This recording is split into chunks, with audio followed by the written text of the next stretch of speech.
नमस्कार।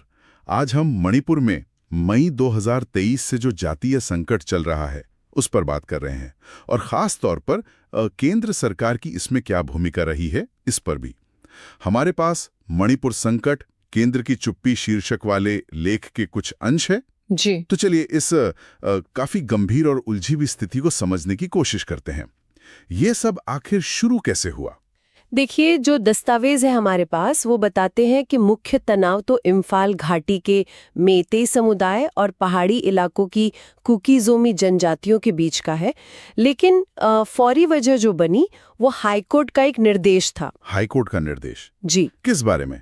हाँ, इसमें राज्य सरकार को कहा गया था कि वो मेइतेई समुदाय को अनुसूचित जनजाति यानी एसटी श्रेणी में शामिल करने पर विचार करे। अच्छा, एसटी दर्जा मतलब वो खास संवैधानिक संरक्षण और वो सरकारी नौकरियों और शिक्षा में आरक्षण वाले फायदे?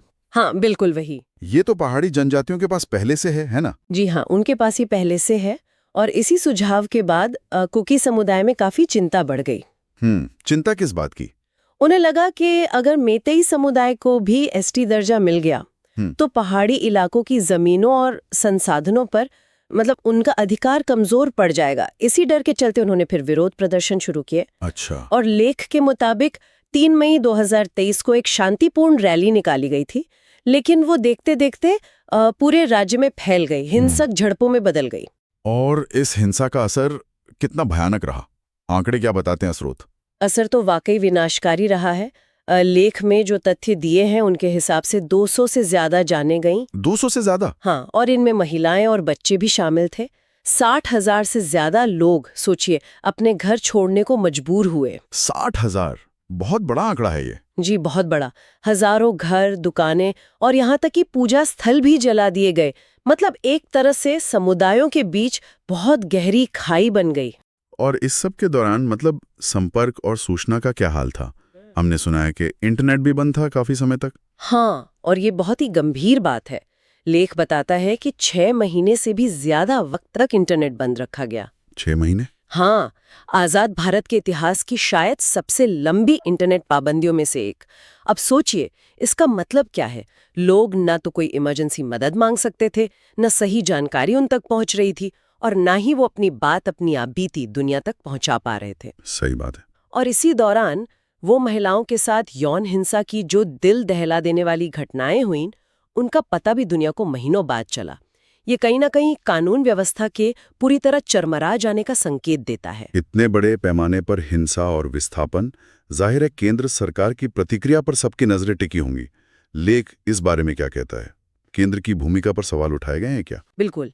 लेख केंद्र सरकार के रवैये की कह सकते हैं कड़ी आलोचना करता है। इसमें जिक्र है कि प्रधानमंत्री ने संकट शुरू होने के लगभग 2 महीने बाद यानी जुलाई 2023 में इस पर पहली बार सार्वजनिक तौर पर कुछ कहा। 2 महीने बाद? हाँ, और लेख का तर्क ये भी है कि कानून व्यवस्था बहाल करने में नाकामी और यहाँ तक कि पक्षपात के आरोपों के बावजूद केंद्र ने राज्य सरकार पर कोई ठोस कार्रवाई नहीं की, उसे बदला नहीं।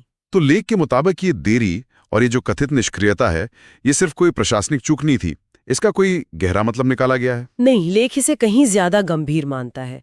विश्लेषण ये कहता है कि जब संकट के समय केंद्र सरकार प्रतिक्रिया देने में देर करती है या जिम्मेदारी लेने से बचती हुई दिखती है, तो इससे एक बहुत खतरनाक संदेश जाता है। कैसा संदेश? मानो कुछ नागरिकों की सुरक्षा और उनके अधिकार दूसरों से कम मायने रखते हों।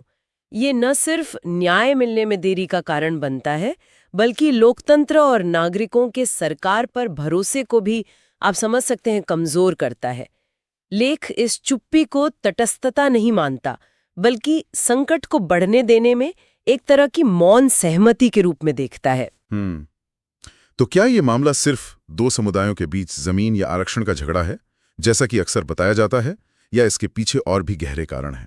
स्रोत क्या कहते हैं? स्रोत इशारा करते हैं कि ये संघर्ष असल में कहीं ज्यादा गहरी और पुरानी समस्याओं का नतीजा है। जैसे कि? जैसे राष्ट्रीय स्तर की नीतियों में और अक्सर मीडिया में भी पूर्वोत्तर भारत की अनदेखी होना, एक समावेशी मतलब सबको साथ लेकर चलने वाले शासन की कमी, दशकों से जो भूमि अधिकार और आरक्षण जैसे मुद्दे उलझे हुए हैं उनका सही समाधान न निकल पाना, और जमीनी स्तर पर पहचान की राजनीति का बहुत खतरनाक रूप ले लेना, ये सब चीजें मिलकर एक विस्फोटक स्थिति बना देती हैं। इस विश्लेषण में जमीनी हकीकत बयान करती कुछ आवाजें भी शामिल की गई हैं, है ना?